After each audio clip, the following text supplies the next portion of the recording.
हजरत अली के जमाने में एक शख्स ने जंगल में पहाड़ी के किनारे बकरी ज़िबा की। वो बकरी का गोश्त बेचा करता था, कस्साब था। बकरी ज़िबा की और जैसी वो बकरी ज़िबा कर रहा था, अभी बकरी का खून छुरी में लगा हुआ था, इतने में झाड़ी से एक आवाज आती है, ओह मुझे बचाओ। ये बकरी को छोड़ता है और उस झाड़ी की तरफ भागता है। जैसे उसने झाड़ी ऐसे घास झाड़ी को हटाकर देखा तो क्या देखता है कि एक आदमी की लाश पड़ी हुई है और ताजा ताजा खून उसका बह रहा है। वो आदमी तड़प रहा है, गर्दन कटी पड़ी है उसकी, वो फड़फड़ा रहा है। और जैसे ही इस आदमी ने उस फड़फड़ाते हुए तड़पते हुए आदमी को देखा, कूफा की पुलिस उसी जंगल में पहुंच जाती है। ये आदमी बकरी को ज़िबा करके छुरी लेकर इस आदमी के पास खड़ा था। पुलिस ने इस आदमी को गिरफ्तार कर लिया। देख रहे हैं आप, पुलिस ने इस आदमी को गिरफ्तार कर लिया। किसको? जिसने बकरी ज़िबा की थी। इस आदमी का कातिल ये नहीं था, लेकिन चूंकि बकरी छोड़ के भागा, झाड़ियों में झांका तो एक आदमी की लाश पड़ी है। और जैसे ही लाश के करीब गया, पुलिस आ जाती है। इस आदमी का खून बह रहा है और इस आदमी के हाथ में छुरी में खून लगा हुआ है। उस जमाने में लेबोरेटरी इतनी तरक्की नहीं की थी कि पता लगाया जा सके कि बकरी का खून है या इंसान का खून है। साइंस ने इतनी तरक्की नहीं की थी। पुलिस ने इस आदमी को छुरी के साथ, खून में सनी हुई छुरी के साथ इस आदमी को पकड़ लिया। मुकदमा चलता है। काजी शुरह की अदालत में फैसला सुनाया जाता है कि मौके वारदात पे चूंकि यही आदमी था और छुरी इसके हाथ में थी और छुरी खून से सनी हुई थी, लिहाजा यही कातिल है और कत्ल के जुर्म में इस आदमी को भी जुमे के दिन कत्ल कर दिया जाएगा। इस आदमी को कत्ल के लिए ले जाया जा रहा है। ये अपनी बीवी बच्चों से कसमें खा खा कर कह रहा है कि अल्लाह की कसम मैंने कत्ल नहीं किया, लेकिन पुलिस गवाही दे रही है कि मौके वारदात में मैंने किसी को नहीं देखा। तड़पता हुआ आदमी देखा जो चंद सेकंडों में मर गया। छुरी लिए हुए यही खड़ा था, कोई और होता तो भागता या उसके पैरों के निशान वहां मौजूद होते, लेकिन कुछ नहीं। मुझे जो कुछ भी मिला यही आदमी मिला। ये छुरी भी लिए हुए था और इसके हाथ में छुरी थी और छुरी में खून भी लगा था। ये सच है कि बकरी भी वही ज़िबा पड़ी थी। ये आदमी बहुत चालाक है। इसने बकरी इसलिए काटी ताकि शक न पड़े और लोगों से ये कह सके कि मैं तो बकरी काटने वाला हूं, और हालांकि इसने आदमी का कत्ल इसी ने किया क्योंकि कोई दूसरे आदमी का वजूद नहीं। बीवी यकीन कर रही है, बच्चे यकीन कर रहे हैं, लेकिन जज साहब फैसला सुनाते हैं कि तुम्हें कत्ल की सजा, मैं कत्ल की सजा, जाओ इनकी भी गर्दन काट दी जाएगी। इसकी गर्दन काटने के लिए इसको ले जाया जा रहा है। मैदानी मक्तल में पहुंच जाते हैं। कातिल जल्लाद भी आ जाता है, जल्लाद भी आ जाता है। जल्लाद ने अपनी तलवार भी निकाल ली। इस आदमी को बैठ जाने के लिए भी कह दिया कि आप बैठ जाओ और तुम्हें कत्ल किया जाएगा, तुम्हारी भी गर्दन उड़ाई जाएगी। इस आदमी के पीछे से हाथ भी बांध दिए गए हैं, पीछे से हाथ बंधे हैं, गर्दन झुकी हुई है और सजा मजमे आम में सब लोगों के सामने दी जा रही है। उन नाजरीन में, उन देखने वालों में बहुत सी भीड़ जमा है। सब देख रहे हैं कि अभी इस आदमी की गर्दन तन से जुदा होने वाली है। उसी भीड़ में से एक आदमी निकलता है और कहता है, अमीरुल मोमिनीन आए अली रज़ी अल्लाह ताला अन्हु, इस आदमी को कत्ल मत कीजिए, इसलिए कि यह आदमी कातिल नहीं है, इस आदमी ने कत्ल नहीं किया है। ये आदमी वाकई बकरी का ज़िबा करने वाला है, ये बकरी का गोश्त बेचा करता है। इस आदमी ने उसको कत्ल नहीं किया है। हजरत अली ने पूछा, फिर असल कातिल कौन है? अगर इसने कत्ल नहीं किया तो फिर असली कातिल कौन है? इस आदमी ने कहा, अमीरुल मोमिनीन, असली कातिल आपके सामने खड़ा है, असली गुनाहगार मैं हूं। इसके भी बीवी बच्चे हैं, मैंने सिर्फ अल्लाह की रजामंदी के लिए मैं चला आया कि मेरी वजह से एक बेकसूर आदमी ना मारा जाए, मैं दो का कातिल हो जाऊंगा। एक तो वो आदमी मारा गया और दूसरा ये भी मेरी वजह से मारा जाएगा, इसलिए मैं अभी तौबा करके आया हूं। अब मैं दूसरे आदमी का गुनाह अपने सर नहीं ले सकता। आया अमीरुल मोमिनीन, मैंने कत्ल किया है, इसको छोड़ दीजिए और इसकी जगह पर मुझे कत्ल कर दीजिए। मुकदमा फिर चलता है और काजी शुरैह की अदालत में फैसला होता है कि अब असली कातिल मिल गया, उसको कत्ल कर दो। हजरत अली ने कहा, काजी साहब क्या इस आदमी ने एक आदमी को बचाया नहीं? वक्त से पहले ये आदमी आ गया और इस आदमी ने गवाही दी कि असली कातिल नहीं है। अगर ये नहीं आता तो एक बेगुनाह मारा जाता, एक बेकसूर मारा जाता। इस आदमी ने वक्त से पहले पहुंचकर एक बेकसूर आदमी की जान बचाई है, उसका इनाम क्या मिलना चाहिए? कत्ल किया है, उसकी सजा में तो कत्ल होना चाहिए ये, लेकिन एक बेगुनाह की जान भी तो बचाई है, एक बेकसूर की जान भी तो बचाई है। और अल्लाह कहता है कुरान में, मन अहयाहा, जिसने किसी एक इंसान को बचाया, एक इंसान को बचाया, फकअन्नमा अहयन्नास जमिया, गोया कि उसने पूरी दुनिया की इंसानियत को बचा लिया। अगर ये वक्त पे ना आता तो बेगुनाह मारा जाता, वक्त पे आकर इसने बेगुनाह की जान बचाई, उसके इनाम में इसको भी बख्श दिया जाए, इसके कत्ल की सजा भी माफ कर दी जाए। काजी शुरैह ने कहा, तुम्हारी कुरान की आयत सुनने के बाद इस आदमी को माफ किया जा रहा है, इस आदमी की कत्ल की सजा खत्म की जा रही है, इसलिए कि इसने एक बेगुनाह आदमी को बचाया भी है, एक बेगुनाह की जान भी बचाई। ये थी दोस्ती अल्लाह के लिए, वो अल्लाह के लिए चला आया, अल्लाह की मोहब्बत में चला आया। ये बेकसूर आदमी का ना मारा जाए। मेरे भाइयों, आज तो एक दूसरे पर इल्जाम लगाने वाली कौम, मैं बच जाऊं, ये मेरी जगह पर फंस जाए और खुश होते हैं, देखो पुलिस गलत सिमत में दौड़ रही है, असल तो मैं था लेकिन वो दूसरा। हमें खुशी होती है। मेरे भाइयों, ये कौम किस मुंह से जन्नत में जाने का ख्वाब देखती है? रजुलानी तहब्बा फिल्लाह इज्तमा अलैहि व तफर्रका अलैहि। मोहब्बत हो तो अल्लाह के लिए। हजरत उमर फारूक के जमाने में एक आदमी शराब पी रहा और शराब के नशे में उमर को गाली दे रहा था। हजरत उमर फारूक ने उसको कोड़े मारना शुरू किए। शराब की जुर्म में 40 कोड़े उसको मारना थे।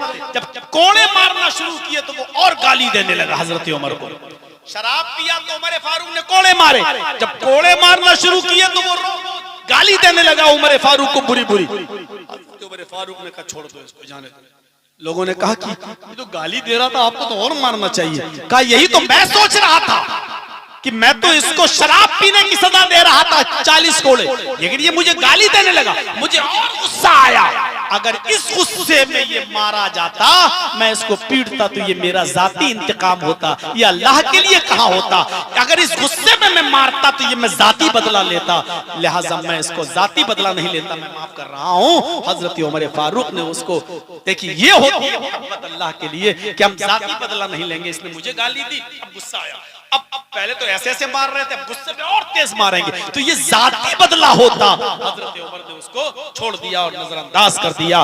तो मोहब्बत हो तो अल्लाह के लिए और दुश्मनी हो तो अल्लाह के लिए। 4 चीजें हो गई, 4 चीजें। 5वीं चीज पर मैं थोड़ा सा वक्त लूंगा आपका, और 2 चीजें बकिया ऐसी तर्जमा करके फिर मैं आपसे थोड़ा सा मदरसे का ताबुन करता हूं। मेरे भाइयों, 5वीं चीज पर गौर कीजिएगा जो आज के इस जमाने के लिहाज से बिल्कुल परफेक्ट है, और वो क्या है? रजुलुन तलबत इम्राअतुन ज़ात मनसब व जमाल फक़ाल इन्नी अख़ाफ़ुल्लाह। 5वां वो आदमी अल्लाह के अर्श के साए में होगा जिसको किसी खूबसूरत औरत ने बुरे काम के लिए बुलाया।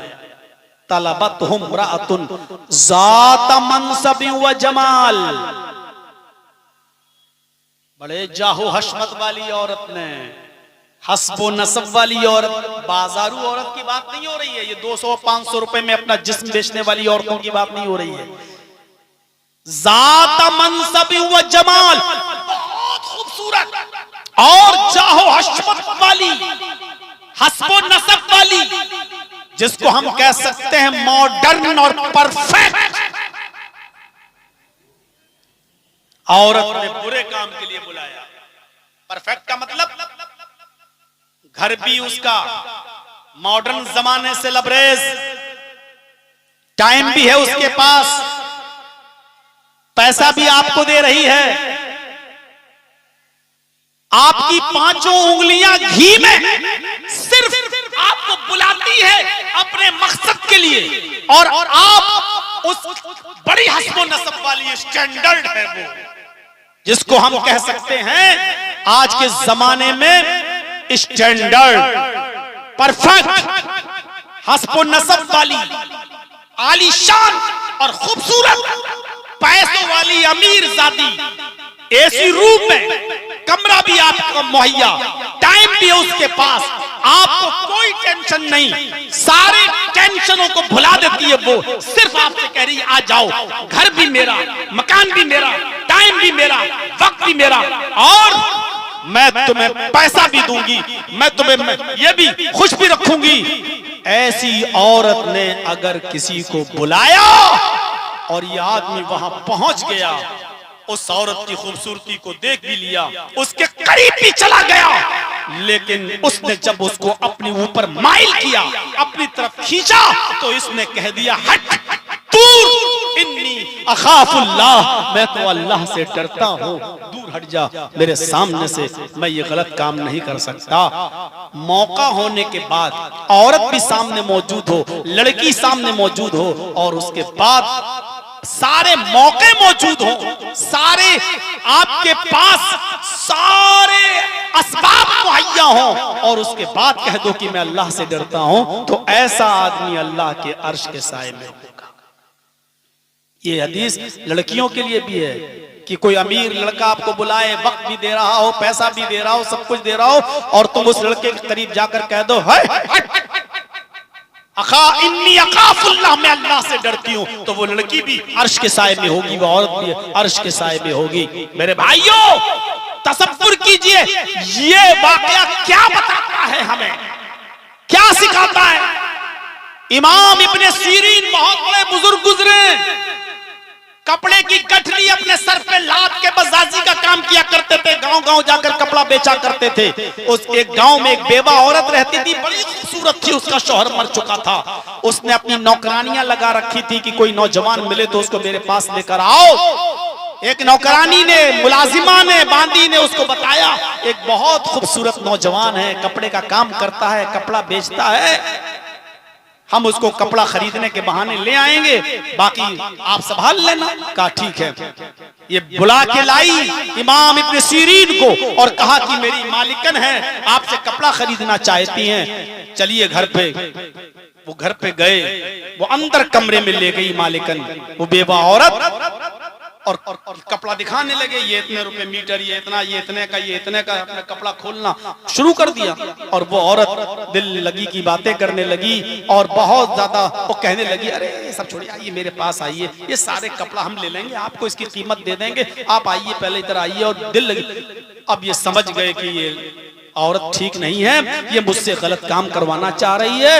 इन्होंने कपड़े की गठरी बांधी और लगे अल्हम्दुलिल्लाह नहमदुहु व नस्तईनुहु व नस्तगफिर, लगे दर्स देने, और जहन्नम का अज़ाब, कब्र का अज़ाब और जिना की सजा सब कुछ बयान करना शुरू कर दिया।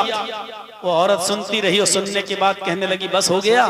कहाँ बस ठीक है, मैंने भी एक कान से सुना, दूसरे कान से उड़ा दिया। उद्नु मिन्नी, मेरे करीब आइए और मेरे ख्वाहिश को पूरा कीजिए। ये समझ गए कि जवानी का भूत इस पे चढ़ा हुआ है, ये नहीं मानेगी और ये मेरी भी आखिरत बर्बाद कर देगी। तो इमाम इब्ने सीरीन रहमतुल्लाह अलैह ने क्या किया आपको बताऊं? कहने लगे कि मुझे बड़ी जोर से लैट्रीन लगी है, मुझे क़ज़ाए हाजत की जरूरत है, मुझे लैट्रीन बता दो कहाँ है। वो कहने लगी आओ। वो लेके गई। इमाम इब्ने सीरीन वहां लैट्रीन के बहाने, लैट्रीन से फारिग होने के बाद घुस गए किचन में, और किचन में एक नाली थी, उस नाली की खराब कीचड़ जो थी काली बदबूदार, उस कीचड़ को अपने हाथों से उठाकर अपने कपड़ों पे, अपने चेहरे पे, अपनी दाढ़ी पे और अपने जिस्म पे मल लिया उस गंदगी को, और उस औरत के पास आए कि चलो कहाँ मिलना है, आओ चलो बिस्तर पे। वो कहने लगे हट हट बदबू हट चल भाग। इमाम इब्ने सीरीन ने पूरे कपड़े की गठरी उठाई और भागे, सीधे घर आए। उन्होंने अपनी बीवी को पूरी बात बताई। बीवी ने अल्लाह का शुक्र अदा किया, का कोई बात नहीं, थोड़ी देर के लिए गंदे हो गए, लेकिन चलो नहाओ धो, कपड़े मैं धुल देती हूँ आपके। मेरे भाइयों, उन्होंने वहां आकर अल्लाह का शुक्र अदा किया।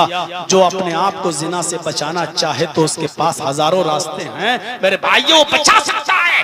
ये हदीस का टुकड़ा उन लोगों के लिए है कि जो लोग खूबसूरत औरतों के बुलाने पर ये कहते हैं कि मैं अल्लाह से डरता हूं, क़यामत के दिन ये लोग भी अर्श के साए में होंगे। 5 चीजें हो गई। छठी चीज सिर्फ तर्जुमा, रजुलुन तसद्दक़ बिसदक़तिन फ़अख़फ़ाहा, जिसने सदका किया, खैरात, किसी गरीब की मदद की, इतने चुपके से कि दाएं हाथ से दिया, बाएं हाथ को भी उसकी खबर ना हो। यानी बाप अगर सदका दे तो बेटे को पता ना चले, शौहर सदका दे तो बीवी को पता ना चले, गरीब की मदद